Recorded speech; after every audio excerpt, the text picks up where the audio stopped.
It's also an honor for me to be invited in this conference and to give a invited to give a plenary session here. You have the word. Thank you. So, the intelligence of fiction. For a very long time, at least since the year 1000, with the tale of Genji, fiction has been accused of making people, and more particularly women, stupid. In Murasaki Shikibu's famous novel, The Tale of Genji, written in Japan around 1000, the hero, Genji, expresses his amused contempt for women who like to be fooled by fiction and who are delighted to believe what is false. He's also worried about the bad examples of behavior that fiction might set for his daughter. The most famous heroes characterized by their addiction to fiction, think to Don Quixote, Madame Bovary, or even the Cecilia of the Purple Rose of Cairo, are distinguished neither by their intelligence nor their ability to adapt to the world or their participation in society. In the past, fiction was suspected of undermining women's chastity and morality. Now it is accused of facilitating the passage of violent impulses into action.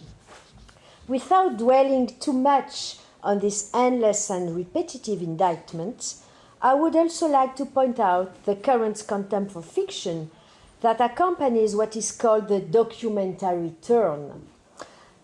Several critics ridicule the cliches and applaud the supposed exhaustion of fiction.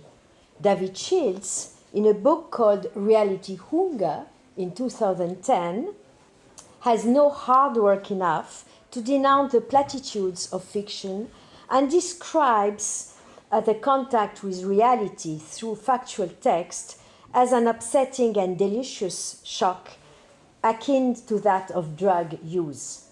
A prominent young French author, Édouard Louis, claims that he rejects fiction for ethical and political reasons rooted in the impossible gap between fiction and the real world. I translate in English what he says in French. One evening, my parents and I were watching the news, and there was a short interview with Le Clésio. He was talking about the way he built characters, his plots, and I remember thinking, but why doesn't he talk about us? I had such a strong feeling of injustice. I thought to myself, we are here, we are suffering.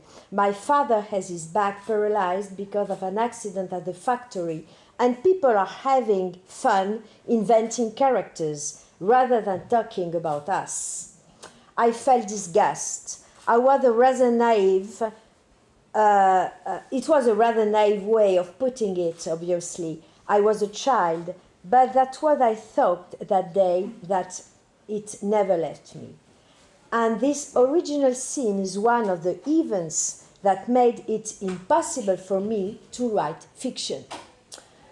It is undeniable that fictional characters are rarely workers. On the other hand, since the 80s and the rise of theories of fiction, the advantages of fiction has been constantly highlighted, mainly from an educational and therapeutic point of view. According to evolutionary and cognitive theories, fiction is supposed to train children's abilities to read minds, educate them to sociability, and solicit capacities to empathy. Lisa Sunshine, for example, in 2006. Alexandre Geffen has highlighted the extraordinary vogue of theories that attribute healing power, therapeutic power, to fiction in 2017. My purpose is to question the intelligence of fiction, and not only whether it made the reader more or less intelligent. I would also like to take into account the gap I just have developed between the lasting accusations against fiction and its price. I will insist on phenomena that are likely to be interpreted as both beneficial and harmful effects of fiction, such as doxastic plasticity. In other words, the modification of beliefs through exposure to fiction. I will then focus on the utopian, not utopian, utopian, I will explain, character of fiction. In other words, his propensity to represent the world as better than it is. I will also mention the affinities of fiction with the meta-dimension and its ability to represent itself. To conclude, I will evaluate the possibility of considering a kind of intelligence that is specific to fiction itself. So my first part is cognitive shift and doxastic plasticity. In contemporary conceptions of fiction, fictional immersion is commonly associated with the impact on fiction on minds. The metaphors of transport, Marilyn Ryan, for example, in 1991, of fictional immersion by Jean-Marie Schaeffer in 1999, the concept of deictic displacement, Kate Hamburger in 1977, Eric Segal in 1995, all suggest that exposure to a fiction implies a cognitive change. Indeed, the imaginary environment reorders spatial and temporal references.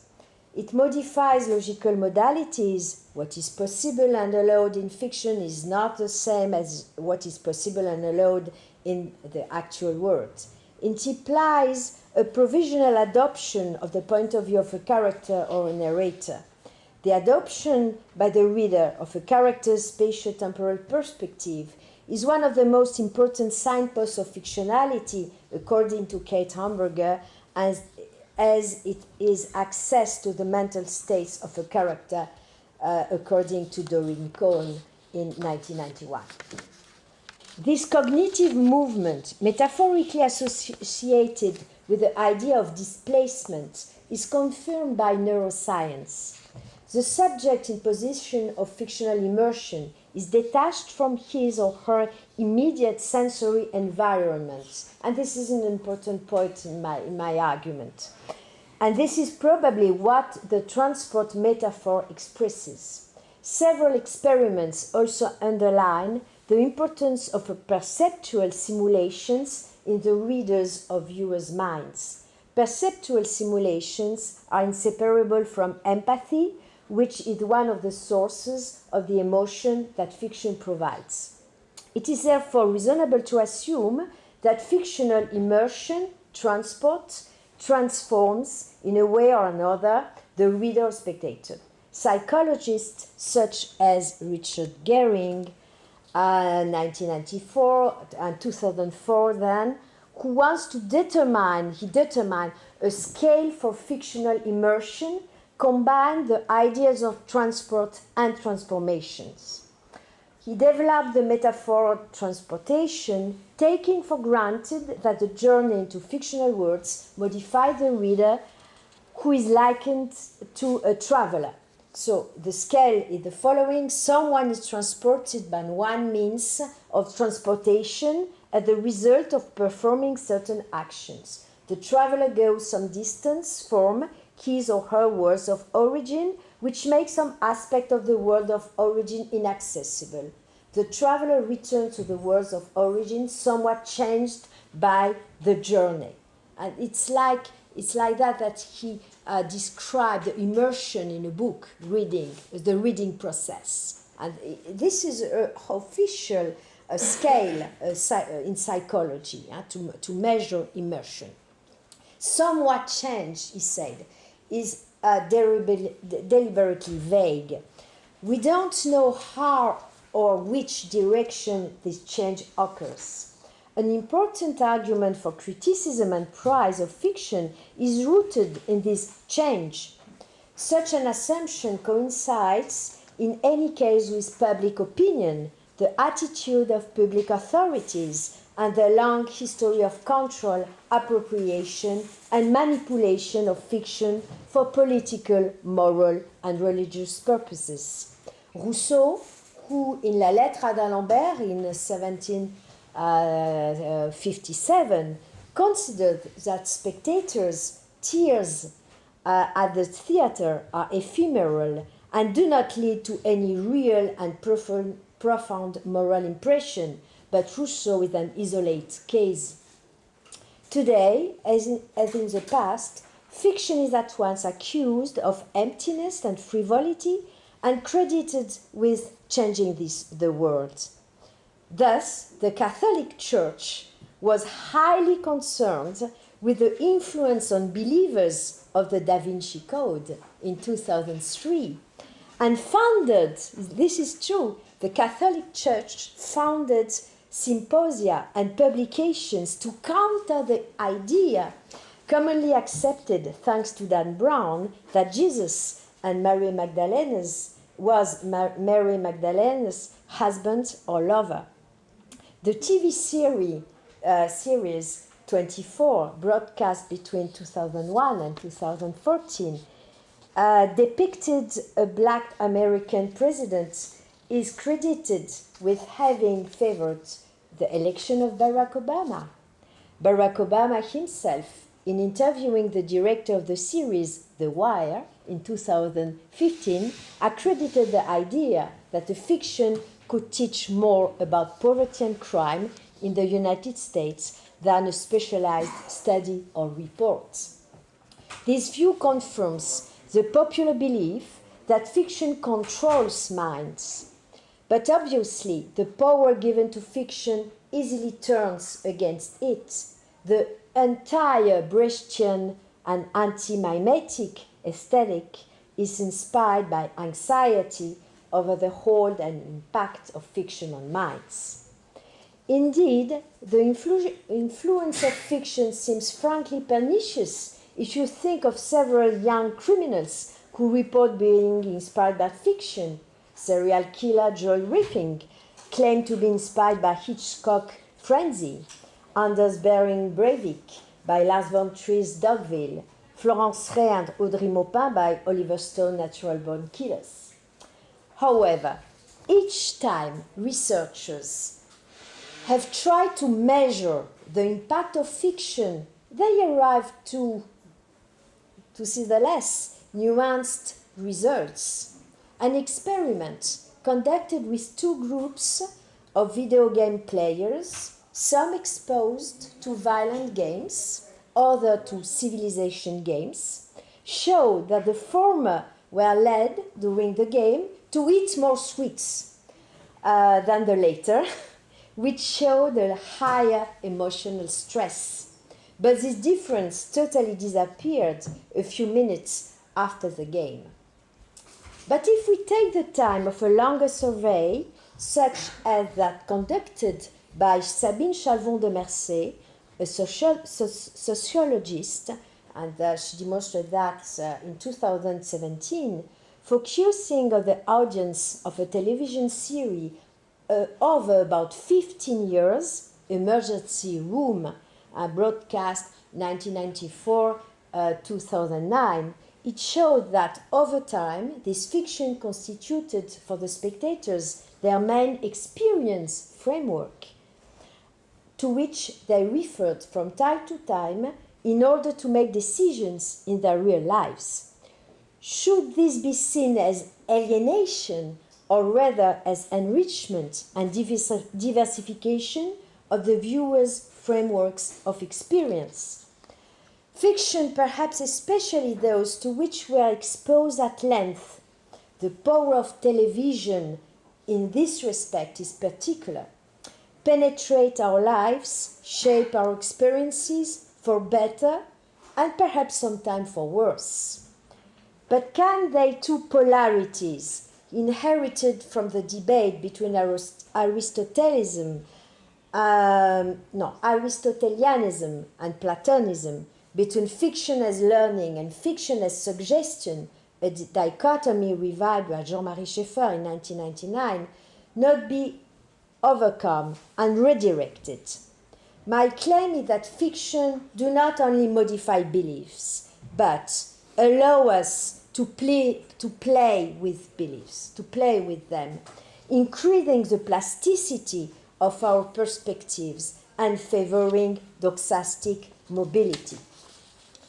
Fiction provides the possibility of adopting a wide variety of points of view, some of which are unusual and disturbing. In the 17th century, for example, there is nothing obvious about adapting the perspective of a woman, a poor boy, a dog, as picaresque stories in the first person make possible. In the 21st century, it is the perspective of the murderer, the perpetrator of genocide, the sniper that many first-person novels, starting with Les Bienveillantes by Jonathan Little in 2006, bring to the reader in a turbid, controversial, and disturbing exploration of the abysses of the human psyche. These novels are resistant to identification and questioning of the phenomenon of empathy more than they are exemplifications on even incitements to evil. It is also only in fiction that one can encounter a multitude of species of being, which might offer compensation for the feeling of our fightedness and a nostalgia for the more pluralistic ontologies that our Western civilization had in the past. The history of fiction in the West, where it was seen a significant expansion and evolution, has precisely accompanied and permitted a collective shift in beliefs of great significance for European civilization and culture. We know that in the 16th and 17th centuries, the word fiction was opposed to history, which refers to all kinds of stories with a true background, or supposedly so. However, the word fable refers to Greek-Latin mythology. Instead of simply making the ancient gods disappear, Christianity, and more particularly Catholicism, has admitted the recycling of the ancient gods within the perimeter of fiction. Similarly, when, following the Reformation, the Catholic Church got rid of its most openly legendary saints, these figures had a second life as fictional characters, for example, Saint Josaphat. As a result, fiction in the West have massively confronted readers and spectators with different belief systems. Readers have had to accept that other peoples whose Greek or Latin civilization was admired had beliefs that Christian people no longer shared, had gods who were now relegated to the theater and opera stages.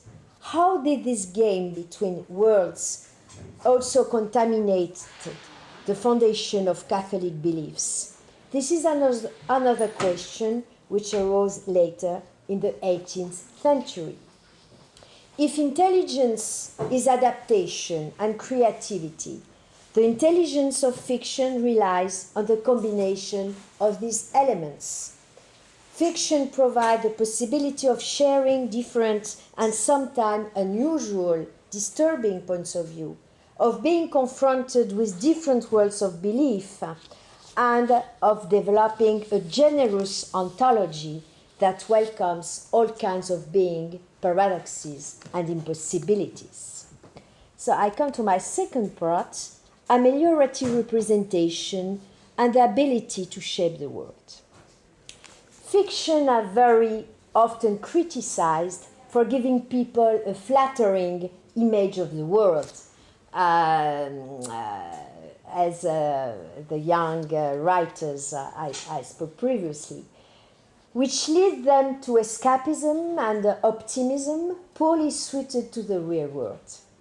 This is even an argument developed in 1999 by a psychologist, Keith Othley, who believes that readers of fiction approach life with several biases. That of believing that mental states are stable, behaviors consistent, and that stories generally end well. And it's not the case in real life. In his opinion, these assumptions represent a handicap in life. I will argue for another view. Utopia is indeed a constancy in fiction. Utopia is a word invented by Thomas More to designate an imaginary world that represents good. Indeed, the social classes represented in fiction are always higher than those of their readers. I am sure that you have in mind plenty of counterexamples, Zola, Dickens, but the fact that characters are overall richer and more noble than their readers is statistically true. We can verify it in novels between the 17th and the 19th century, as well in today's television series. In 19th century, French and English novels,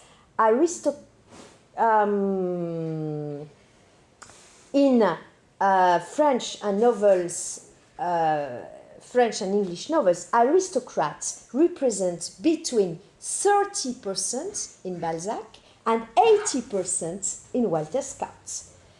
And not even 1% in the population, the real population. Even Dickens' novels, and I will show you something, whose population is certainly in the first half of the 19th century the closest of the real population, is based on a meliorative perception of society. And you see, you have in, this is a comparison between the true population of England and a population of Dickens. You have 30% less laborers, 30% less laborer, workers, and you have no children, and you have no less children, and you have more writers, more students, more owners, more artists, more owners of fabrics, more lawyers, and it's also an incomplete word. The graphs you can see are taken for a project I have in progress, Demography of Characters, which consists in comparing fictional population with the real population, and it's based on a database of 15,000 named characters and 154,000 unnamed characters in English and French bestsellers from the first half of the 19th century.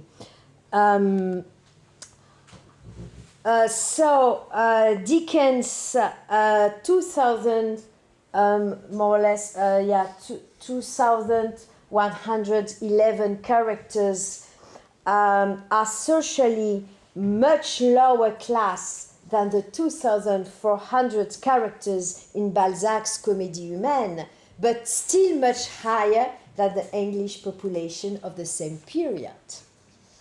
Without having time to go into detail, the study I conducted also showed that the family rates of fictional women are very much lower than that of real women.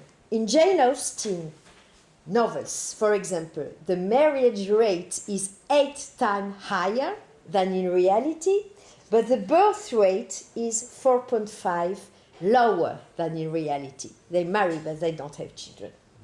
While real families commonly have more than 10 children, decimated by huge infant mortality, fictional women rarely have more than 2 or 3 children, who almost never die.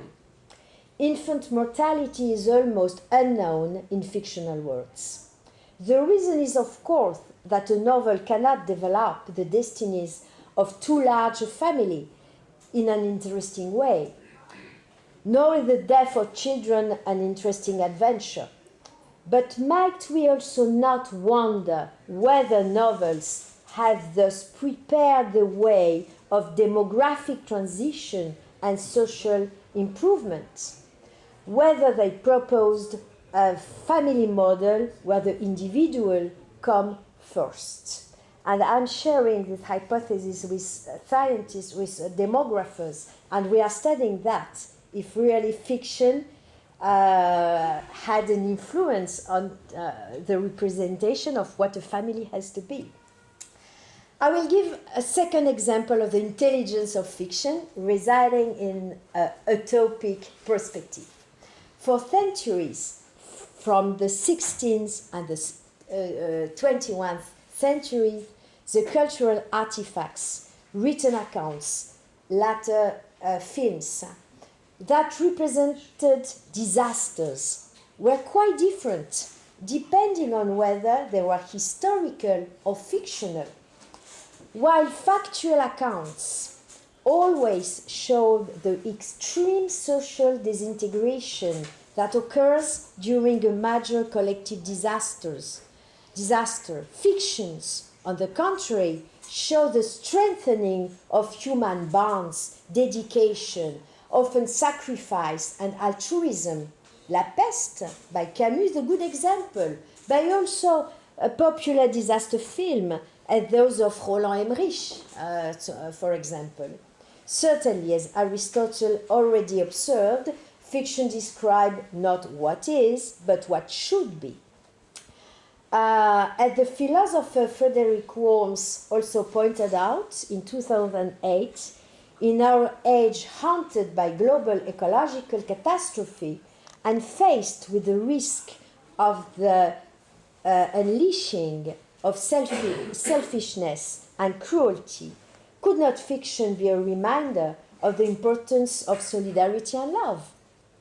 This is a stereotype of disaster fiction, but it is no less true that the preservation of human relationships remains in actual catastrophe a privileged way to overcome chaos and grief. We notice once again that the gaps between fiction and reality are not attributable to the weaknesses of fiction, but undoubtedly correspond to the needs of the human mind and correspond to the challenge of civilization. My third part, tendency for reflexivity and the metaphorization of cognitive processes. The ability of fiction to integrate elements of theorization about fiction is certainly the constituent elements of its intelligence. The metafictional dimension has certainly increased since the 80s, and Brian McHale in particular has been analyzed its place in postmodern text, but without having time to trace its history. It is very present in earlier times, in particular in the early modern period. One need only mention fictional journeys to countries of the novel, countries called romancia. The country of the novels. And you have plenty of examples. I gave only a few examples there, which give to the author an opportunity to deliver his or her conceptions of fiction and the key story of the novel. They abounded in the 17th and the 18th century, and there are still examples of them at the beginning of the 20th century.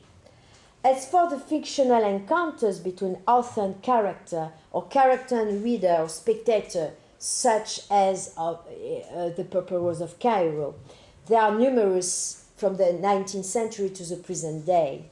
This metalepsis undoubtedly carries theoretical considerations on the nature of the characters, on their relations with authors and receivers, and on fiction itself. Richard Saint-Gelais has called the reflexive elements in fiction autochthonous theories of fiction in 2011. Saint-Gelais thinks in particular to Jasper Fforde novels, where the heroine goes back and forth between the real world and the world of novels. As noted by Saint-Gelais, we cannot consider these novels, however metafictional and metaleptic they may be, equivalent to literary theory. Obviously, the autochthonous theories of fiction do not have the logical consistency or even the innovation of a work by Gérard Genette or Jean-Marie Schaeffer. But don't they tell us something else, something more unexpected and perhaps even more accurate than many literary theories? The most developed illustration of metafictionality is the representation of an entry into a world of fiction and fiction. Surprisingly enough, this entry into a fictional world in a fiction is regularly shown in a dysphoric light. It is systematically accompanied by a sensorial frustration. The worlds of fiction in fiction are often white, snow-covered, and cold. Most often, food doesn't exist, is bad, or consists in a strange and tasteless ersatz. There is no sexual intercourse. I refer both to ancient world of fiction in fiction and to more recent novels as Hardboy Wonderland of Haruki Murakami in 1989 or Purple Rose of Carols again. For centuries, the way in which the worlds of fiction have been represented in fiction has had enduring characteristics. My hypothesis is that the frustration of the senses, always assumed in these worlds of fiction in fiction, represents the detachment of consciousness from the immediate environment during fictional immersion. The immersion of fiction is not only a break from the world, but also implies the inhibition of action. Indeed, if the reader or the viewer feel empathy for the hero or heroine, he or she must also feel the frustration of not being able to help the character. However, in the evolution of human species, the ability to feel empathy is linked to the protection of the group, and the propensity to help others is rooted in it. In this passage, Jasper Fforde's heroine, Thursday Next, has just entered the novel Jane Eyre.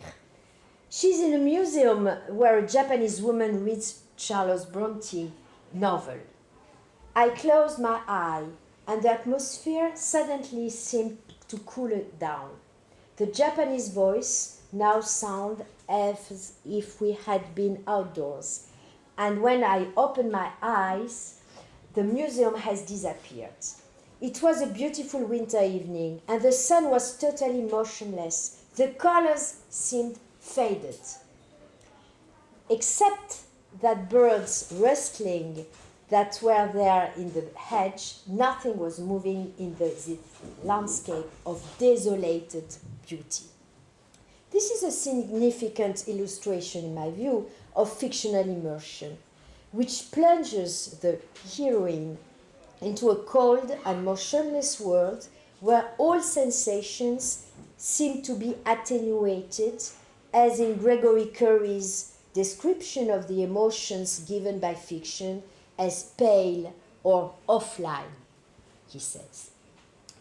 This encounter between fiction and theory can be interpreted in two ways. We can indeed think that fictions themselves reflect negative stereotypes on fiction, empty and hollow, desirable and ultimately disappointing. But we can also think that fiction are capable of metaphorizing the cognitive processes at work in fictional immersion. It is likely that fiction writers indeed have an intuition of the cognitive processes associated with exposure to fiction, without which they would probably not be able to produce artifacts that would please us. These two interpretations are related. Negative stereotypes about fictions, which are transmitted by the fictions themselves, may be linked to the ambivalence of fictional immersion itself. If immersion in fiction isolates the receiver from his or her immediate sensory environment, inhibiting action, it may put him, her in danger. The benefits of fiction, which I have previously listed, do not entirely compensate for this phenomena. Fiction is thus capable of suggesting the pleasures, benefits, and dangers it embodies. If I use this turn of phrase, fiction is capable, it's not that I consider fiction as a person, but that I am doubtful as to the author's full awareness of the scope of metafiction metaphors. Similarly, the demographic structure of the populations of character produced by novels of series most likely escape their authors, even if they are the ones who create them. Conclusion. In my opinion, there is therefore an intelligence specific to fiction, which has nevertheless been and continues to be accused to all evils, caught in the cowarding fox of insignificance or alienation of spirits. The intelligence of fiction is intrinsically linked to mobility, to detachment from monolithic certainties, and to the enrichment and diversification of experience through access to the possible worlds of imagination. But the supreme intelligence of fiction is also to reflect its own emptiness, the sensory frustration it induces, and perhaps even the risk of fictional immersion. It's not surprising that neither extremely religious civilizations nor dictatorships are in favor of fiction. I therefore confess to be concerned about the so-called documentary shift of factual term in literature today. The contempt for fiction that is currently being expressed is, in my view, inseparable from strengthening of moral and politic injunctions at the expense of openness, freedom, and creativity. Thank you.